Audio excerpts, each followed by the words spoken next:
प्यारे बच्चों, मैं एक बार फिर से नीरज सिंह जीवीएन क्लासेज में आप सबका हार्दिक अभिनंदन, हार्दिक स्वागत करते हुए। तो आज हम क्लास 9 सब्जेक्ट फिजिक्स का चैप्टर नंबर पहला है मोशन, इसका जो है अध्ययन करने जा रहे हैं। तो सभी बच्चे जो ध्यानपूर्वक जो है समझें, और यदि जो स्टूडेंट हमारे चैनल से नए जुड़े हैं वो कृपया सबसे अनुरोध है कि वो हमारे चैनल को सब्सक्राइब कर लें और बेल आइकन को दबा दें, ताकि जो है आपको प्रत्येक वीडियो का नोटिफिकेशन जो है प्राप्त होता रहे। तो देखिए बच्चों, चैप्टर का नाम है मोशन, गति। क्या है? गति। सबसे पहले यदि हम बात करें कि गति है क्या, गति है क्या, तो जैसे हम दैनिक जीवन में अपने रोजाना की दिनचर्या में भी हम देखते हैं कि बस चलती है, गाड़ी चलती है, मोटरसाइकिल है, हम खुद दौड़ रहे हैं, पेड़ों के पत्ते हिलते जुलते देखे होंगे। तो इसका मतलब गति का तात्पर्य यह है कि जब हम कभी भी किसी भी बिंदु के सापेक्ष एक दूसरी वस्तु को गति की अवस्था में या चलता हुआ स्थान परिवर्तन देखते हैं, स्थान परिवर्तन देखते हैं, महसूस करते हैं, तो वह हमारी गति कहलाती है। जैसे अभी हम बता रहे थे, हम रास्ते पर खड़े हुए हैं और वहां से एक बस निकल के गई है, रेल निकल के जा रही है, बाइक निकल के जा रही है, तो हम कहते हैं कि हमारे सापेक्ष उसकी स्थिति समय के साथ परिवर्तन हो रही है। तो हम ये कहेंगे कि किसी निश्चित बिंदु के संदर्भ में जब कोई भी वस्तु अपनी अवस्था में परिवर्तन करती है तो वह क्या कहलाती है? उस वस्तु की गति कहलाती है। क्या कहलाती है? गति कहलाती है। और गति की जब बात हम कर रहे हैं तो यहाँ अवस्था भी आई हमारे सामने कि हम यहाँ पर खड़े हुए हैं, वहां से कोई वाहन निकल के गया तो उसको हमने कह दिया गति। और अगर हम यहाँ खड़े हुए हैं और यहीं वो वाहन भी खड़ा हुआ है और लगातार समय परिवर्तन हो रहा है, वो वाहन की स्थिति या कोई भी हमारे सामने है उसकी स्थिति नहीं बदल रही है, तो हम उसको कहेंगे विराम अवस्था। क्या बोलेंगे? विराम अवस्था। तो गति, गति क्या? गति अवस्था और विराम अवस्था, गति के दो अवयव हो गए, एक विराम अवस्था बोलेंगे, गति अवस्था बोलेंगे। तो अब दोनों कुछ समझ लो। पहली हुई तुम्हारी गति अवस्था। क्या हुई? गति अवस्था। तो गति अवस्था में हम सीधे सीधे यही कहेंगे जो चीज हमने अभी गति में बताई है, जब किसी भी निश्चित बिंदु के संदर्भ में समय के साथ किसी वस्तु की स्थिति में परिवर्तन होता है, निश्चित बिंदु के संदर्भ में समय के साथ स्थिति में परिवर्तन हो रहा है, तो वो कहलाएगी हमारी गति अवस्था। और किसी निश्चित बिंदु के संदर्भ में हमारे समय के साथ स्थिति में परिवर्तन नहीं हो रहा तो हम उसको बोलेंगे कि वस्तु विराम अवस्था में है, या हम उस बिंदु के सापेक्ष भी जो कि तो विराम अवस्था में ही बने हुए हैं। लेकिन अगर वास्तविकता रूप से हम देखें तो कोई भी वस्तु पूर्ण रूप से विराम अवस्था में नहीं होती। क्यों नहीं होती? क्योंकि स्वयं पृथ्वी अपनी धुरी पर लगातार भ्रमण कर रही है। तो हम अपने आप को ये कहें या कोई भी पिंड है कि विराम अवस्था में, पूर्णतः विराम में नहीं है, क्योंकि पृथ्वी जब अपने धुरी पे घूम रही है, जब धुरी पे घूम रही है तो उसके जितने भी पृथ्वी पे निवास कर रहे हैं वो सबके सब इसमें अवस्था में, गति अवस्था में। लेकिन हम यहाँ केवल और केवल उस चीज को जो है इग्नोर करते हुए किसी निश्चित बिंदु के संदर्भ में अध्ययन करने जा रहे हैं। तो हम निश्चित बिंदु के संदर्भ में विराम अवस्था और गति अवस्था दोनों का यहाँ पे अध्ययन करेंगे। क्लियर हुआ बच्चों? अब यदि हम टाइप की बात करें कि गति कितने टाइप की होती है, टाइप ऑफ मोशन अर्थात गति के प्रकार, तो गति हमारी एक तो होगी सरल रेखीय गति, सरल रेखीय गति, सरल रेखीय गति। दूसरी होगी तुम्हारी घूर्णन गति, घूर्णन गति। और तीसरी होगी तुम्हारी दोलनी गति, दोलनी गति। एक गति और होती है उसको हम कहते हैं ब्राउनी, ब्राउनी गति, लेकिन उसका यहाँ पे अध्ययन नहीं है। ब्राउनी गति, ब्राउनी गति यह होती है जो टेढ़ी मेढ़ी गति होती है, टेढ़ी मेढ़ी गति होती है। जैसे कि सर्प आपने चलता हुआ देखा होगा, वो कैसी होगी? तुम्हारी ब्राउनी गति। तो यहाँ ब्राउनी गति का नहीं, तो जो है हमारा यहाँ तीनों के विषय में हम बताएंगे, सरल रेखीय गति, घूर्णन गति और दोलनी गति। सरल रेखीय गति, घूर्णन गति और दोलनी गति। घूर्णन जो है तुम्हारा वृत्तीय गति से संबंधित है, वृत्तीय गति सर्कुलर मोशन, वृत्तीय गति, पीरियडिक मोशन आवर्ती गति, और सिंपल स्ट्रेंथ मोशन सरल रेखीय गति। तो इस 9th में जो आप पढ़ोगे, 9th में आप केवल और केवल सरल रेखीय गति का ही अध्ययन करेंगे, थोड़ा सा वृत्तीय गति के विषय में अध्ययन करेंगे। बाकी इनकी संपूर्ण विश्लेषण जो है आप 11th क्लास में इसका पूर्ण अध्ययन करेंगे, सरल रेखीय का भी, घूर्णन का भी और दोलनी गति का भी। लेकिन यहाँ जो 9th क्लास में जो है आपका सिलेबस के अंतर्गत केवल और केवल सरल रेखीय गति का ही यहाँ पे वर्णन है, हल्का सा वृत्तीय गति का भी है, दोलनी गति का इतना नहीं है, लेकिन थोड़ा थोड़ा इनका भी है। लेकिन हम यहाँ तीनों इनको आपको समझाते हुए चलेंगे। सरल रेखीय गति, सरल रेखीय गति से तात्पर्य हमारा यह है कि जब कोई भी वस्तु एक सीधी सरल रेखा में गति करती है, एक सीधी सरल रेखा में गति करती है, तो उसको हम क्या कहते हैं, सरल रेखीय गति कहते हैं।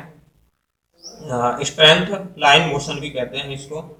दूसरी होती है तुम्हारी घूर्णन गति, वृत्तीय गति। जब कोई भी पिंड एक वृत्ताकार पथ पर एक निश्चित बिंदु से समान दूरी, ये जैसे देखो यहाँ पे निश्चित बिंदु है और यहाँ हमारा कोई कण है, कोई कण बोल दो, पिंड बोल दो, ठीक है, और ये एक निश्चित पथ पे गति कर रहा है। क्या कर रहा है? निश्चित पथ पे गति करता है, तो उसको हम क्या कहते हैं, घूर्णन गति कहते हैं। जैसे कि मोटरसाइकिल का पहिया, साइकिल का पहिया, पंखा की गति, इंजन के व्हील की गति, ये सब हमारी कैसी है, घूर्णन गति है। अर्थात हम इसको और व्यापक रूप में कह सकते हैं कि जब किसी भी पिंड का प्रत्येक कण किसी निश्चित बिंदु से समान दूरी पर वृत्तीय पथ में लगातार गति करता रहता है, तो उस गति को हम क्या कहते हैं, घूर्णन गति अथवा वृत्तीय गति के नाम से जानी जाती है। पीरियडिक मोशन अथवा दोलन गति, आवर्त गति भी इसको हम कहते हैं, आवर्त गति के नाम से भी जानी जाती है, पीरियडिक मोशन भी कहते हैं अंग्रेजी में इसको, या दोलनी गति कहते हैं। दोलनी गति देखिए समझिए, दोलनी गति होती है जब कोई भी वस्तु साम्य अवस्था के इधर उधर गति करती है। देखिए कोई पेंडुलम है, यहाँ हमारा पेंडुलम है कोई, ठीक है, ये यहाँ पर किसी स्थिर पॉइंट से लटका हुआ है, ठीक है। अब ये अभी इसकी साम्य अवस्था है, इसको हमने थोड़ा सा पुश किया। जैसे ही इसको पुश करते हैं तो पुश करने के बाद ये इस स्थिति में चलेगा, इस स्थिति में लगातार चलना शुरू हो जाएगा। अर्थात ये पिंड यहाँ भी आएगा, ये वाली।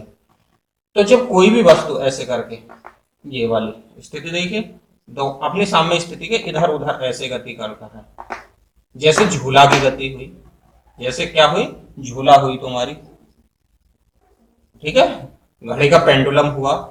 और जब हम पैदल चलते हैं, दौड़ते हैं, तो दौड़ते समय हमारी बाजू की गति, ये सब क्या है, तुम्हारी दोलनी गति है। अर्थात सीधा सीधा कह दिया, जब कोई भी पिंड अपनी साम्य स्थिति के दोनों ओर या इधर उधर गति करता है, तो उसको हम क्या कहते हैं, दोलनी गति कहते हैं।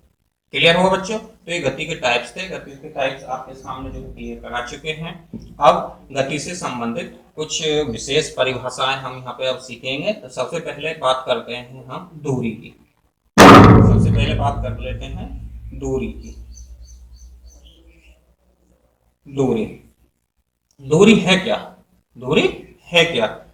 तो दूरी जो है, किसी भी वस्तु, किसी भी पिंड, किसी भी व्यक्ति के द्वारा, कोई भी हो, या तो नाम पिंड बोल दो, व्यक्ति बोल दो, वस्तु बोल दो, के द्वारा जो कुल मार्ग की लंबाई है, चलित मार्ग की जो लंबाई है, वह क्या कहलाती है, हमारी दूरी कहलाती है। जैसे कि फॉर एग्जाम्पल यहाँ पर मिस्टर ए है।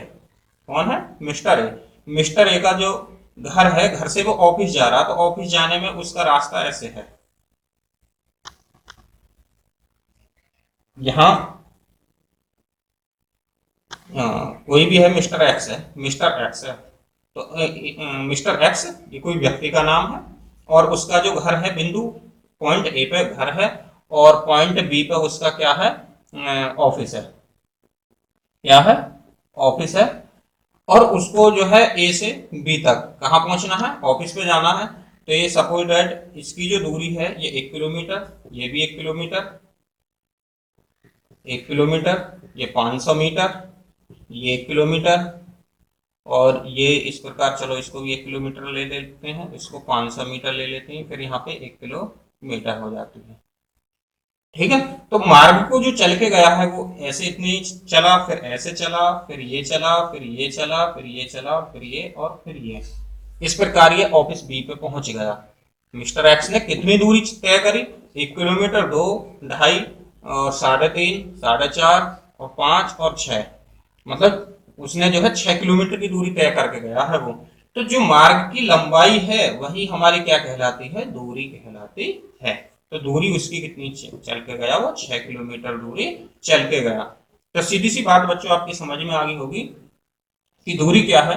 दूरी किसी भी वस्तु, किसी भी पिंड, किसी भी व्यक्ति द्वारा चलित मार्ग की कुल लंबाई को हम क्या कहते हैं, दूरी कहते हैं। और दूरी का जो एसआई मात्रक है, मतलब एमकेएस पद्धति में जो हम दूरी को नापते हैं, एसआई इसका यूनिट बोल सकते हैं, वो इसको हम किस में नापते हैं, मीटर में नापा जाता है। इसमें नापा जाता है मीटर में। तो 6 किलोमीटर को यदि हम 6000 मीटर लिखे हैं तो एमकेएस के अकॉर्डिंग एसआई मात्रक इसका क्या हो जाएगा, मीटर हो जाएगा। क्लियर हुआ बच्चों। और दूरी कैसी राशि है, एक अदिश राशि है। यदि अदिश और सदिश की चलो चर्चा होगी तो अदिश और सदिश को थोड़ा सा बता देते हैं आपको अभी। अदिश और सदिश को थोड़ा सा आपको बता देते हैं। अदिश और सदिश, फिजिक्स की 2 राशियां हैं हमारी, सदिश राशियां और अदिश राशियां। तो अदिश राशि वे भौतिक राशियां होती हैं जिनको व्यक्त करने के लिए केवल और केवल परिमाण की आवश्यकता होती है। किसकी आवश्यकता होती है, परिमाण की आवश्यकता होती है और दिशा की नहीं। मतलब केवल और केवल उनमें परिमाण ही परिमाण है और परिमाण से ही हमारा काम चल रहा है, तो वो राशियां हमारी अदिश राशियां कहलाती हैं। जबकि सदिश राशियां वे भौतिक राशियां होती हैं जिनमें परिमाण के साथ साथ, परिमाण के साथ साथ हमें दिशा की भी आवश्यकता होती है। मतलब परिमाण के साथ साथ हमें दिशा का ज्ञान भी होना चाहिए, तभी हम उसकी कंडीशन या क्लियर जो है उसको राशि को समझ सकते हैं। तो वो राशि हमारी क्या कहलाती है, सदिश राशि कहलाती है। सदिश को अंग्रेजी में वेक्टर कहते हैं। और किसी भी राशि की जो सदिश राशि है उसके ऊपर हम जो है एरो का निशान लगाकर, जैसे कि अभी हम बात करें बल की, तो बल कैसा है, सदिश राशि है। बल कैसी, सदिश राशि। तो एफ के ऊपर वेक्टर लगा के इसको हम डिनोट करेंगे, प्रदर्शित करेंगे कि एफ वेक्टर, ये तीर का निशान लगा दिया तो हमें यहाँ से सीधा सीधा सूचना मिल रहा है, मैसेज मिल रहा है कि एफ कैसी राशि है, सदिश राशि है। तो दूरी कैसी हुई राशि तुम्हारी, दूरी जो हुई तुम्हारी अदिश राशि है। क्लियर हुआ। अब दूरी के बाद यदि हम बात कर लें विस्थापन की, दूरी के बाद किसकी बात कर लें, विस्थापन की। दूरी को अंग्रेजी में प्लेसमेंट कहते हैं और विस्थापन को डिस्प्लेसमेंट कहते हैं। विस्थापन, दूरी और विस्थापन में थोड़ा सा डिफरेंस है। अभी दूरी का हमने क्या बताया कि कुल मार्ग की लंबाई को, जबकि अभी यहीं पे ये मिस्टर एक्स है और मिस्टर एक्स बिंदु ए से चल के अपना रास्ता ऐसे तय करके वो कहाँ पहुंचा है, बिंदु बी पे, ऑफिस है उसकी। ठीक है, और ये मार्ग की लंबाई कुछ भी होगी, कुछ भी होगी, तो वो ऐसे घूम घाम करके ये यहाँ पहुंचा है जब बी ऑफिस पे। अब तो दूरी तो इसकी मार्ग की कुल लंबाई मापी जाएगी कि मार्ग की दूरी कितनी तय करके वो यहाँ तक गया ऑफिस तक, तो वो तो होगी दूरी। यदि विस्थापन की बात करें तो विस्थापन जो होता है किसी भी वस्तु का प्रारंभिक और अंतिम बिंदु के बीच की न्यूनतम दूरी। तो न्यूनतम दूरी ये होगी यहाँ पे, ये। ठीक है, तो यहाँ जो विस्थापन होगा ये होगा, क्या होगा, ये विस्थापन ए से और बी तक का होगा, अर्थात इनके बीच की जो कम से कम दूरी होगी। ऐसे घूम के जाएंगे तो बहुत ज्यादा बैठ रही है, लेकिन हम सीधा देखेंगे तो न्यूनतम दूरी होगी। तो इसको हम क्या कहते हैं, विस्थापन कहते हैं। तो दोनों में डिफरेंस समझ में भी आ गया होगा, दोनों की परिभाषा भी क्लियर हो गई होंगी। दूरी क्या हुई, मार्ग की लंबाई हुई, कुल मार्ग, चलित कुल मार्ग की लंबाई। जबकि विस्थापन हमारा क्या है, किसी भी वस्तु के प्रारंभिक तथा अंतिम बिंदु के बीच की जो न्यूनतम दूरी है वो क्या कहलाती है, तुम्हारी विस्थापन कहलाती है। और विस्थापन को भी हम किस में नापते हैं, मीटर में ही नापते हैं। अर्थात दूरी और विस्थापन दोनों का मात्रक ही क्या है, मीटर है। एसआई मात्रक की बात करें हम तो एसआई मात्रक क्या होगा, तुम्हारा मीटर ही होगा। जब और जबकि ये हमारी राशि सदिश है। वह कौन सी थी? अदिश थी। और ये कैसी राशि है तुम्हारी? सदिश राशि। क्योंकि विस्थापन को देखने के लिए हमें परिमाण के साथ साथ दिशा की भी आवश्यकता होगी कि किस दिशा में को विस्थापन हो रहा है। क्लियर हुई? इन दोनों को जो हम ज्यादातर एस से या कहीं कहीं डी से भी डिनोट कर देते हैं। तो एस के ऊपर वेक्टर लगाएंगे तो इसका मतलब ये विस्थापन है, एस को नहीं छोड़ेंगे तो ये दूरी को डिनोट कर रहा है। कहीं कहीं हमें डी भी मिल जाएगा, डी के ऊपर वेक्टर लगा दिया तो डी को हम क्या बोलेंगे कि ये हमारा विस्थापन है, डी को हमने नहीं छोड़ रखा है, तो ये हमारी क्या है? दूरी है। क्लियर हुआ? अब दूरी और विस्थापन में और भी इसके अलावा जो जो अंतर हो सकते हैं उन अंतरों को अभी हम देखते हैं। दूरी और विस्थापन में क्या क्या डिफरेंस है, दोनों के अंतर देखते हैं। इधर को हम दूरी लिया, हमने इधर को क्या लिया? विस्थापन लिया। दूरी और विस्थापन। तो देखो अभी सबसे पहले एक बात तो अभी आपको बता ही चुके थे कि यू कैसी राशि है? अदिश। क्या राशि है? अदिश। और यू कैसी राशि है तुम्हारी? सदिश राशि है। ठीक है। दूसरी की बात करें, दूसरा डिफरेंस इसमें, दूसरा डिफरेंस जो होगा इनकी सीधी सीधी परिभाषा बता दो, वो भी डिफरेंस हो गया। किसी भी वस्तु द्वारा चलित मार्ग की कुल लंबाई को दूरी कहते हैं, जबकि किसी भी पिंड, वस्तु या व्यक्ति के प्रारंभिक तथा अंतिम बिंदु के बीच की न्यूनतम दूरी को हम क्या कहते हैं? विस्थापन कहते हैं। क्लियर हो गया बच्चों इतनी बात है? अच्छा, दूरी की बात, थर्ड डिफरेंस इसमें हम बोल सकते हैं कि जो दूरी है ये जो दूरी होती है ये पथ की आकृति पर निर्भर करती है। इस पर निर्भर करती है, पथ की आकृति पर निर्भर करती है, जबकि विस्थापन जो होता है वस्तु के पथ की आकृति पर निर्भर नहीं करती। दूरी जो होगी पथ की आकृति पर निर्भर कर रही है ना, कि पथ कैसा टेढ़ा मेढ़ा है, उस पर निर्भर कर रही है, जबकि ये इस पर निर्भर नहीं कर रही। इसको तो सीधा सीधा न्यूनतम बिंदु पकड़ना है विस्थापन पे। तो पथ की आकृति पर निर्भर करेगी दूरी, और विस्थापन इस पर निर्भर नहीं करेगा, पथ की आकृति पर निर्भर नहीं करेगा। अच्छा, दूरी, दूरी जो होती है सदैव धनात्मक होती है। दूरी सदैव क्या होती है? धनात्मक होती है। और ये धनात्मक भी हो सकती है, ऋणात्मक भी हो सकती है, और शून्य भी हो सकती है। आई बात समझ में या नहीं आई? कि जो दूरी है वो सदैव कैसी होगी? धनात्मक ही होगी, धनात्मक ही होगी। और ये धनात्मक भी हो सकती है, ऋणात्मक भी हो सकती है, और शून्य भी हो सकती है। क्लियर हुई इतनी बात है? तो ये इनमें रहे जो मेन हमारे डिफरेंस थे, वो डिफरेंस यहाँ से क्लियर हो जाते हैं। और इसके बाद जो अगला टॉपिक आएगा, अगले टॉपिक की बात करें तो अगला टॉपिक आ जाएगा तुम्हारा एक समान गति। एक समान गति और असमान गति, गति के विषय में ही हम बात करेंगे। तो भी गति का हम दो प्रकार से अध्ययन करने जा रहे हैं।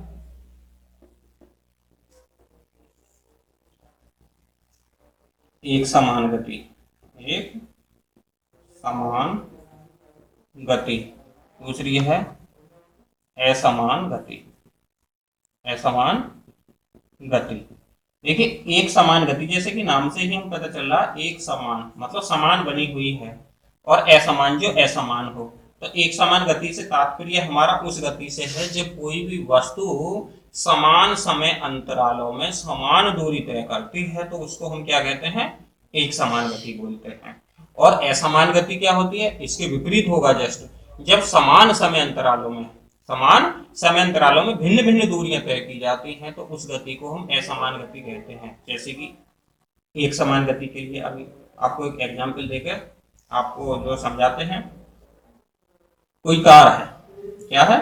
कोई कार है, और कार ने यहाँ से बिंदु ए से चलना शुरू किया और बिंदु बी तक वो चल के गई 100 मीटर, और 100 मीटर चलने में उसने सपोज दैट 1 सेकंड का समय लिया, 1 सेकंड का समय लिया, और बी से बिंदु सी पे आ गए, तो ये भी 100 मीटर की दूरी है। तो यहाँ से भी हमने क्या लिया? 1 सेकंड का समय ही लिया। सपोज दैट बिंदु डी तक आए, तो बी तक की दूरी भी हमने 100 मीटर मानी, यहाँ भी 1 सेकंड ही समय ले रहा है। तो हम क्या बोलेंगे? हाँ, समान समय अंतरालों में, समान समय अंतराल, देखो एक एक सेकंड है, एक एक सेकंड ही समय है, समान समय अंतरालों में समान दूरियां तय कर रही है। 1 सेकंड में 100 मीटर 100 मीटर 100 मीटर की दूरी तय कर रही है।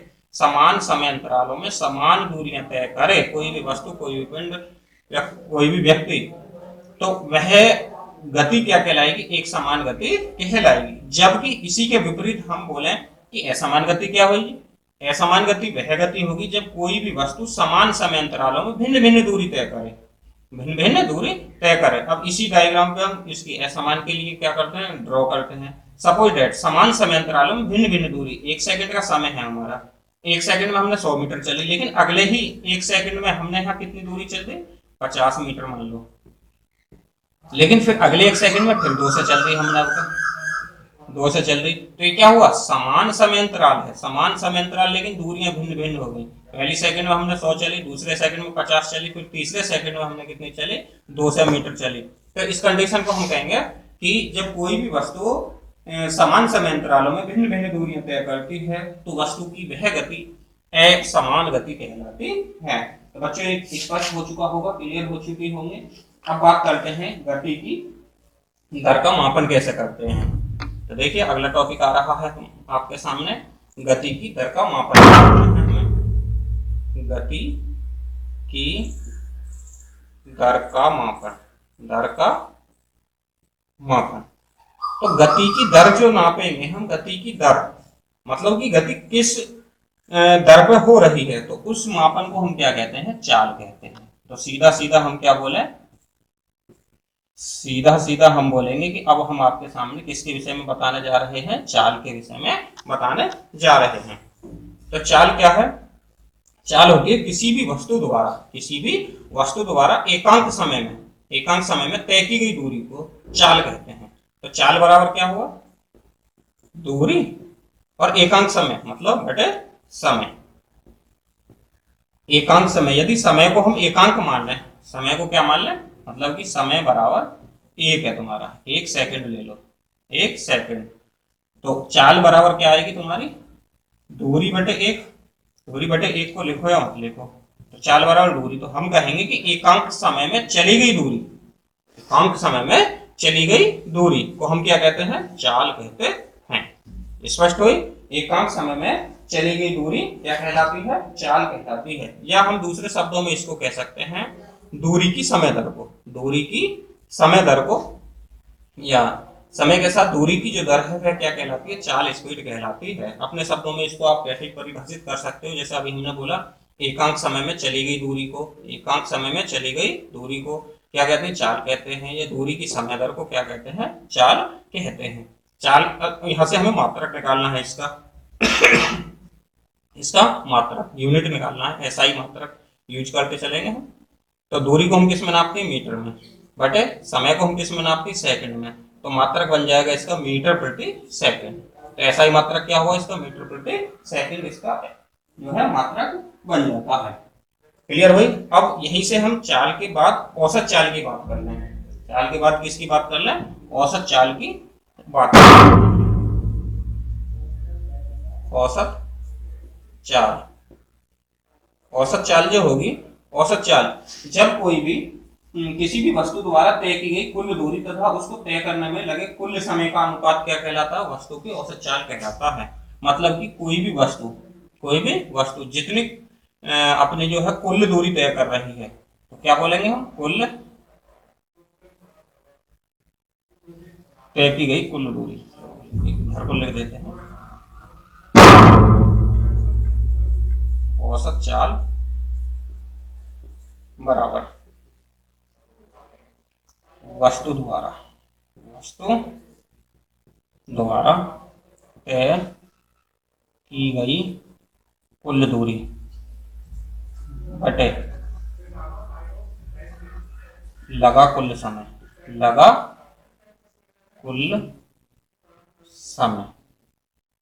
ये होती है तुम्हारी औसत चाल। बात चाल की हो रही है तो चाल के लिए मात्रक वही मीटर प्रति सेकंड ही हम यूज करेंगे। तो औसत चाल से तात्पर्य क्या हुआ, औसत चाल से मतलब है कि किसी भी वस्तु द्वारा तय की गई कुल दूरी तथा लगे कुल समय के अनुपात को हम क्या कहते हैं, औसत चाल कहते हैं। क्लियर भाई। अब अभी हम कर रहे थे गति की मापन का दर। अब हम जो यहाँ आपको बताएंगे वेग को जो कहते हैं हम अंग्रेजी में वेलोसिटी, इसको जो है वेलोसिटी,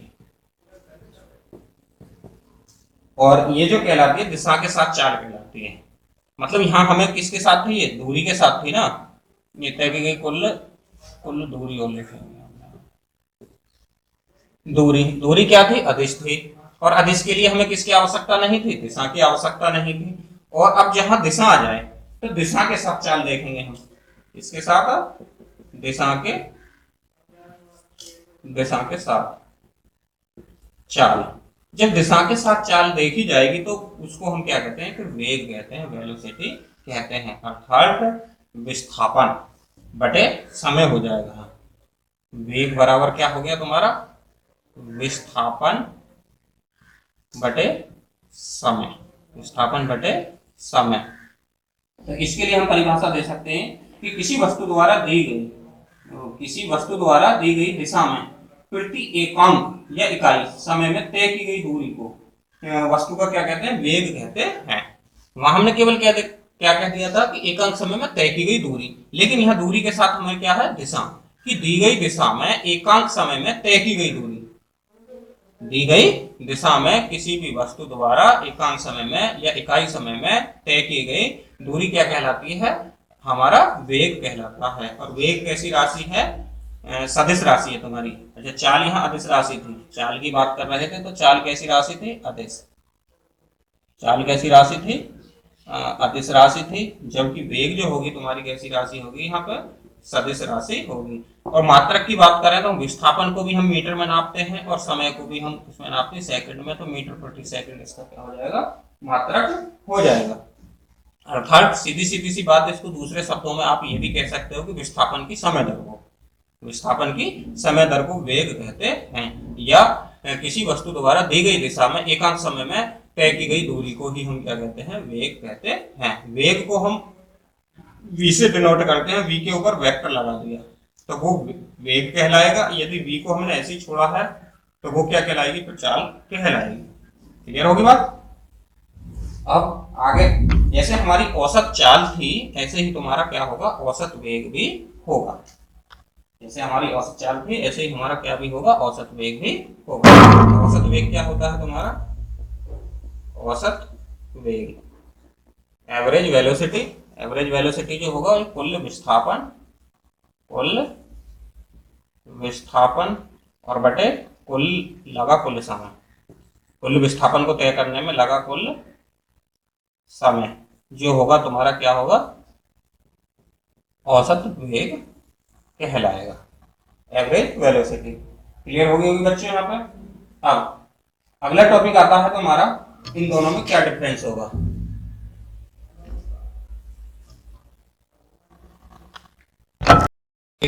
अगला टॉपिक आ रहा है हमारे, इन दोनों में क्या डिफरेंस होगा। तो दोनों में जो डिफरेंस होगा, दोनों के डिफरेंस को देखते हैं। इधर हम चाल लिखते हैं और इधर को हम क्या लिखते हैं? वेग। अभी आपको पीछे बता चुके हैं कि दूरी और विस्थापन में क्या अंतर आया था। विस्थापन, उसी से कंपेयर करते हुए चाल और वेग में भी आप जल्दी से समझ जाओगे, जल्दी से इसको समझ जाओगे। देखिए, अभी जो दूरी और विस्थापन का अंतर हमने देखा था, तो दूरी क्या थी? अदिश राशि थी, विस्थापन सदिश राशि थी। तो ऐसे ही हमारी चाल भी क्या होगी? चाल अदिश होगी और विस्थापन वेग क्या होगा? सदिश होगा। वेग क्या होगा? सदिश होगा। विस्थापन की दूरी की समय दर, मतलब चाल का जो फॉर्मूला होता है, चाल बराबर दूरी बटे समय होता है, दूरी बटे समय। और जबकि वेग जो होता है तुम्हारा, वेग विस्थापन बटे समय होता है, विस्थापन बटे समय होता है। क्लियर होगी? वहां पे जब विस्थापन दिशा की आवश्यकता होगी ना, जब सदिश हुई, तो विस्थापन की दिशा किस में होगी? विस्थापन में। तो विस्थापन, इसकी परिभाषा क्या होगी? इसकी देखो पहले, इसकी परिभाषा पीछे बता दी अभी। इसकी परिभाषा होगी कि एकांक समय में तय की गई दूरी, और जबकि यहाँ दी गई दिशा में, ये बोलेंगे दी गई दिशा में एकांक समय में तय की गई दूरी क्या कहलाएगी? हमारी वेग कहलाएगा। मात्रक की बात करें तो दोनों के मात्रक समान ही होते हैं, और चाल सदैव क्या होगी? धनात्मक ही होगी, धनात्मक ही होती है। जबकि जो वेग है तुम्हारा, धनात्मक भी हो सकता है और ऋणात्मक भी हो सकता है, ऋणात्मक भी हो सकता है और शून्य भी हो सकता है। शून्य भी हो सकता है, धनात्मक भी हो सकता है, ऋणात्मक भी हो सकता है और क्या कहते हैं तुम्हारा शून्य भी हो सकता है। क्लियर हुई बच्चे इतनी बात है। अब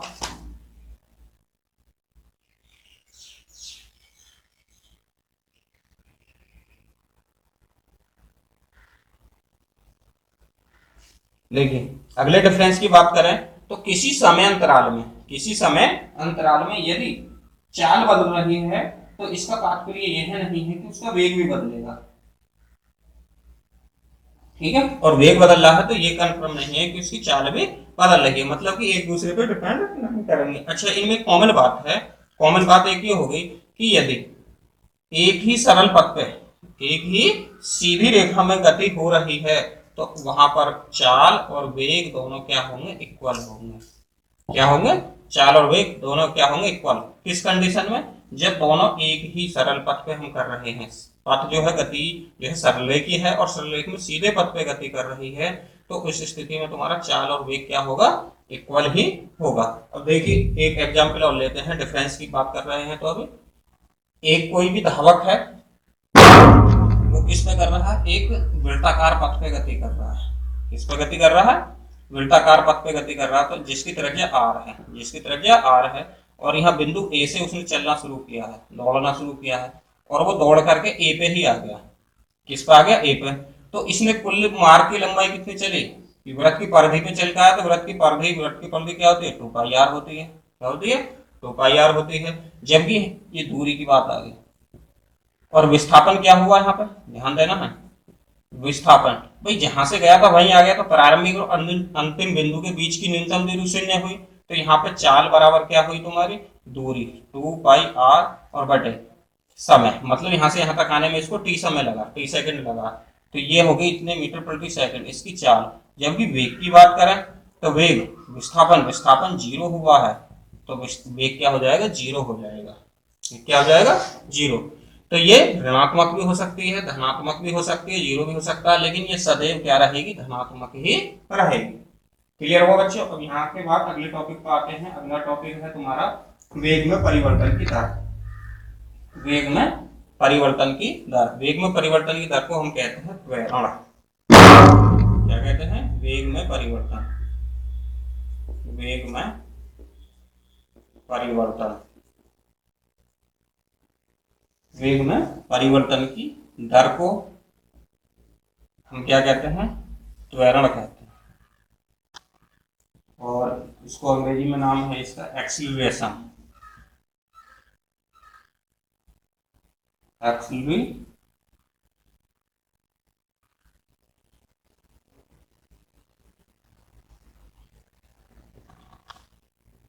एक्सीलरेशन, वेग परिवर्तन की दर। अर्थात त्वरण की बात हम करें, त्वरण बराबर सीधा सीधा होता है वेग परिवर्तन और बटे समय, वेग परिवर्तन बटे समय। तो त्वरण की परिभाषा बन जाएगी तुम्हारी कि वेग में जो परिवर्तन की दर है वह हमारी क्या कहलाती है, त्वरण कहलाती है। अर्थात वेग परिवर्तन की दर को त्वरण कहते हैं। वेग परिवर्तन की दर को क्या कहते हैं, हम त्वरण कहते हैं। और इस प्रकार इसकी मात्रक की बात करें तो इसका जो ऐसा ही मात्रक होता है, तो वेग का मात्रक मीटर बटे सेकंड प्रति सेकंड, और यहाँ भी इंटू समय, तो समय का फिर सेकंड, तो मीटर प्रति सेकंड स्क्वायर।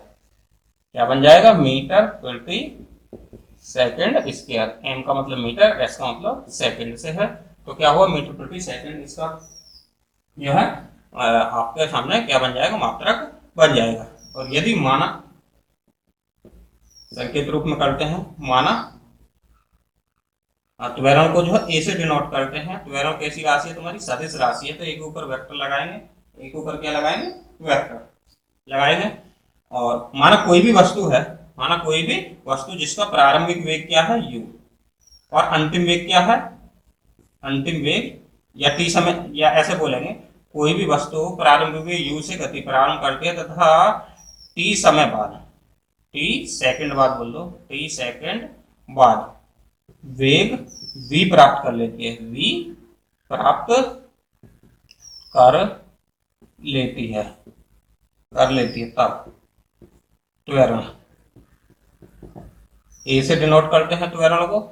तो क्या था, वेग परिवर्तन। तो वेग में कितना परिवर्तन हुआ भाई, अंतिम में से प्रारंभिक घटा दो, v माइनस यू को घटाएंगे बटे टी, ये बना। और वेग में जो परिवर्तन है इसको हम ऐसे भी दिखा सकते हैं, ए बराबर डेल वी, डेल्टा लगा देंगे तो परिवर्तन को डिनोट कर रहा है, ये होगा जो तुम्हारा, और मात्रक होगा तुम्हारा मीटर प्रति सेकंड, इसका मात्रक हो जाएगा। तो क्लियर हो गया बच्चों। अब एक समान त्वरित गति तथा असमान त्वरित गति, त्वरित गति के लिए देखते हैं अगला टॉपिक। टॉपिक आपका दिया हुआ है एक समान त्वरित गति, एक समान त्वरित गति, त्वरित गति और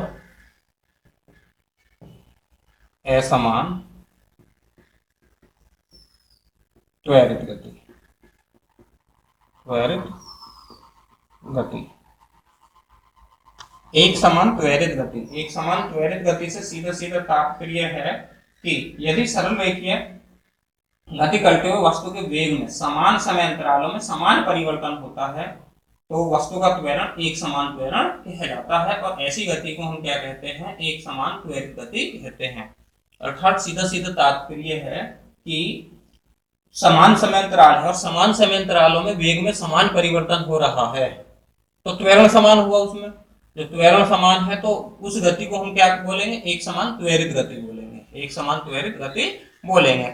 इसके विपरीत यदि हम क्या है असमान त्वरित गति, जब समान समय अंतरालों में वेग में समान रूप से परिवर्तन नहीं हो रहा अर्थात त्वरण अलग अलग है, जब समान त्वरण नहीं है तो हम उसको क्या बोलेंगे कि हमारी जो गति जो त्वरित गति है वो असमान त्वरित गति कहलाएगी। अर्थात दोबारा से समझ लो, जब कोई भी वस्तु समान समय अंतरालों में वेग में समान परिवर्तन करती है तो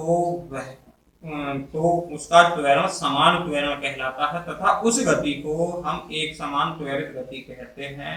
जबकि इसके विपरीत असमान जो त्वरित गति है वह गति कहलाती है जब कोई भी वस्तु समान समय अंतरालों में वेग में समान परिवर्तन नहीं करती है, तब उस गति को हम क्या कहते हैं, असमान त्वरित गति कहते हैं। क्लियर हुआ बच्चों। तो यहाँ तक जो है टॉपिक आपके ये क्लियर हो गए हैं। अब अगली वीडियो में जो हम मुलाकात करेंगे आपसे, वहाँ पे आपका गति का विश्लेषण जो करेंगे ग्राफों के माध्यम से आपको गति का विश्लेषण करके बताएंगे, जहाँ पे आप एसटी ग्राफ मतलब कि दूरी और समय के बीच, वीटी ग्राफ वेग और समय के बीच ग्राफों के विषय में, तो गति का जो अगले वीडियो में आपको विश्लेषण कराएंगे हम ग्राफों के माध्यम से कराएंगे। सो थैंक्स, धन्यवाद।